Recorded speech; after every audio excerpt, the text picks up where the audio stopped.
Assalamu alaikum warahmatullahi ta'ala wa barakatuhu. Ina yinin ku ina gajiya da fatan kowa na nan lafiya. Gaskiya mun fito ne bisa kan abin da ya faru tsakanin wannan bawan Allah Biliyaminu da matansa a Abuja.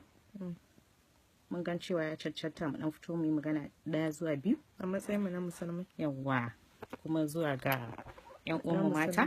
Maza da mata.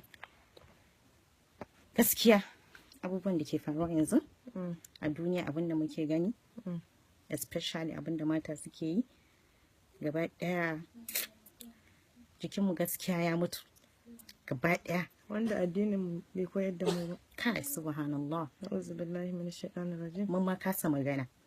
We couldn't believe it, saboda an san mu mata da tosai sosai da imani da hakuri, amma gaba ɗaya yanzu I don't understand the generation anymore. Suna neman su bata wa matan musulmai ne suna ko yaya? Inna lillahi wa inna ilaihi raji'un. I'm panicking. I can't believe it. I can't believe it. I have a lot to say, but I'm already panicking. Subhanallah. A'udhu billahi minash shaitanir rajim. Inna lillahi wa inna ilaihi raji'un. Wa ni'mal wakil. Why? Why? So amazing. I can't even talk. I couldn't believe it for myself. Like, seriously? This is insane. A great thing. What is happening to the youth these days? I can't just understand what is happening. Is this civilization or what? Nothing like that. Okay, the society telling us what the people are saying Boko Haram is right? Yeah. The meaning of Boko Haram, not the killing. Boko Haram start from home. Islam never teaches us that. What Boko Haram is? A'udhu billah. A'udhu billah. Kai, Maryam. I can't believe this. Honestly, I'm panicking. I can't even talk. I don't know where to start from. I don't know what to say. But why? Simply because you saw him, or you saw a text message on his phone saying what? What exactly will lead to you stabbing your husband 3 times, even in his private parts? Believe me, you're not a Muslim. She's not. You're not. It's so unfortunate that you happen to bear the name Maryam. You don't even deserve that name.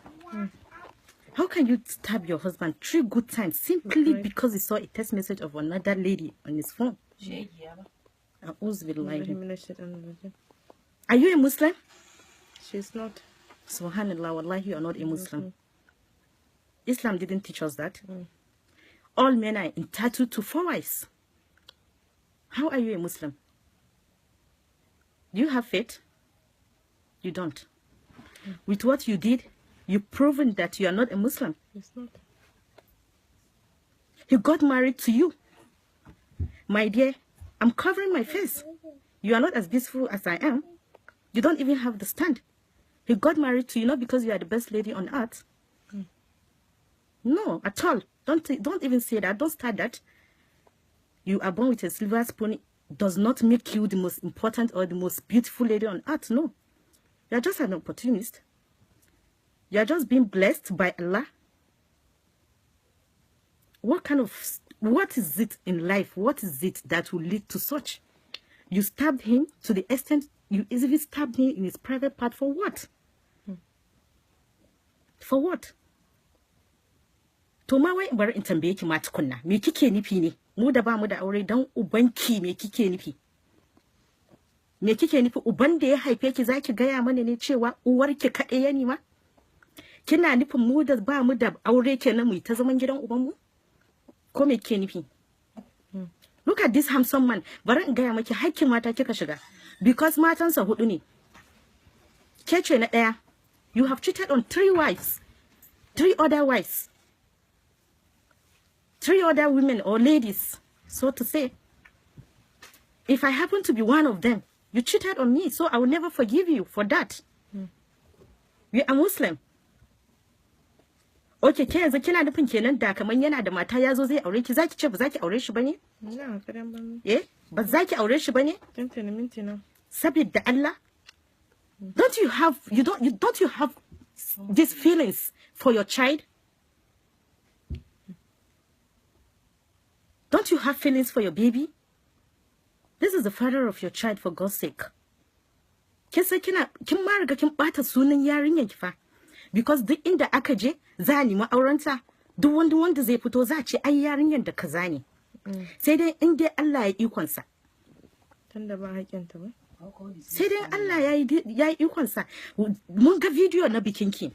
Mun ga irin hidiman da aka irin kuɗin da aka kashe. Mun gani. Ashe duk a banza ne. Mom ɗinki ma tana ta famar. She was very happy, but look at what you did to your parents. After all the kind of the worldly things, they look at how. Oh my God. Oh my God. You didn't just tarnish your image. You have disgraced yourself. You disgrace yourself. Disgrace your family. Your generation. Allah will disgrace you. Allah will disgrace you for doing that. Ba su da haƙƙinki. Iyayenki ba su da haƙƙinki. Kuma ki sani da cewa wallahi ba ke ba aljanna. Insha Allah mu ma ba mu roka ki shiga aljanna ba. Ba za mu kuma roƙan maki ba. Kika aikata? Ko da ba Yahuda kin nuna cewa ba ki ma da imani. Kin kafarta. Yes. Kin nuna ba ki da imani. It is said in the Quran, whoever killed a human being, it shall be as if he killed all mankind. Kuma haka ne. Yana nan a suratul Bakara, ki je ki karanta. Ki bar gani iyayenki suna da kuɗi yau ko an releasing ɗinki wallahi tallahi if I were you ki ɗauki wuka wallahi ki kashe kanki ba ki da amfani a zaman duniya. Ƙwarai da gaske. Wallahi ba ki da shi. Ba ki da amfani kwata-kwata a zaman duniya Maryam. Kin ci amanar musulunci because yanzu kin bata mana suna. Ko ina ana magana za ce Muslim lady. Kin ci amanar musulunci sosai. Allah ya isa. Maryam, Allah ya isa.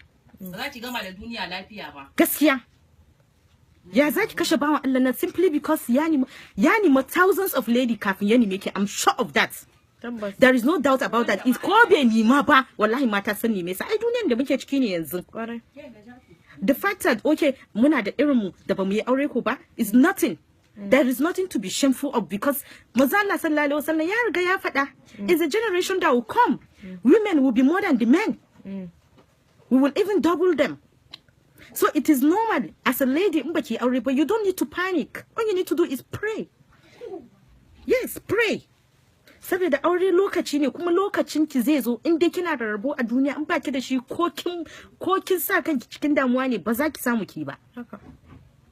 Amma kuma ta yanzu ba imani akan aure akan kishi kuna abubuwa wallahi ba ku da tunani. And you have kids, you okay kamar ke yanzu na Maryam, you give birth to a baby girl. Ke za ki ji daɗi a ce yau yarinyar ki ta tashi a ce kwata-kwata ba wanda zai aure ta yi kwante? Whereby ga other houses akwai mata uku there is space for her to come in. Sai wasu su sa ta a gaba. Ko kina nufin shikenan ke to dan ubanki ke kika haihu shi duniya? Da zaki ce shikenan kar ya sake mu'amala da wata? Wai mata ku shiga hayyacin ku mana dan Allah dan Annabi. What's the meaning of this?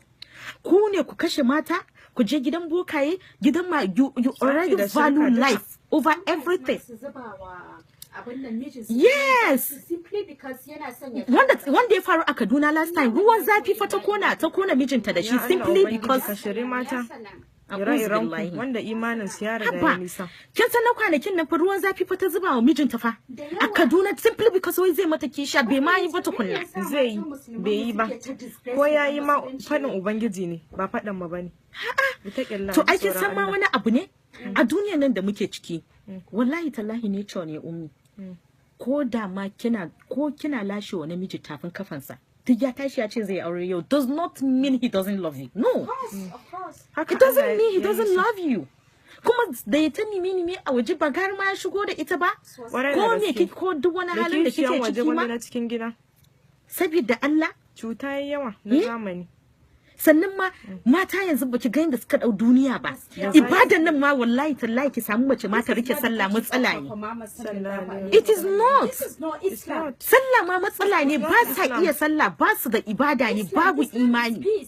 sai ki ga mace wai saboda shegen makeup wai a ce mace ta kasa alola ta fita sai lokacin da ta dawo gida ta zo ta haɗa tarukun sallah wallahi wala kiri na jiran ku gaba ɗaya ku ba ku magana mata ma yanzu duk kun bi kun lallace for what kun sa neman duniya a gaba kun sa neman duniya a gaba kun manta da magana Allah kun manta cewa mutuwa na nan kowane lokaci kowane hali kuke ciki baya tunanin wannan kuna cikin wannan halin kawai ɗauke ku zai yi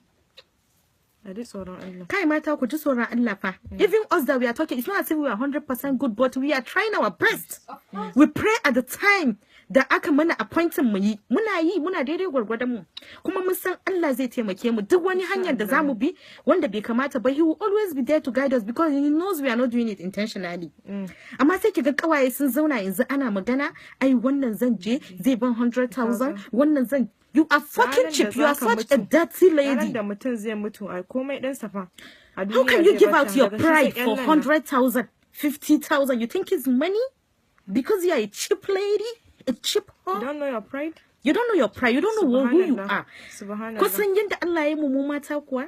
Maganan nan ma in ba dun ya zama mun kamar dole ba. Jin voice ina a social media is not right for me. Because I know I'm expensive. Make yourself expensive. Wallahi tallahi ni ba talaka bace. Yes. Arziki da gwargwado Allah ya mun ba dan ina iskanci ba saboda na rike Allah ne. Ya fatawu ya razzaku ku rike ku ga ikon Allah. Ƙwarai da gaske faɗin Allah ne dan Allah mata a shiga hayyacin ku fa a ji tsoron Allah a ji tsoron Allah da manzansa a ji tsoron Allah a san komai na duniya kuma mai karewa ne koma ga ubangiji a san tsoron moments din nan komai na duniya mai karewa ne Maryam you end this guy's life like that this young guy Maryam ke da Allah mun barki da Allah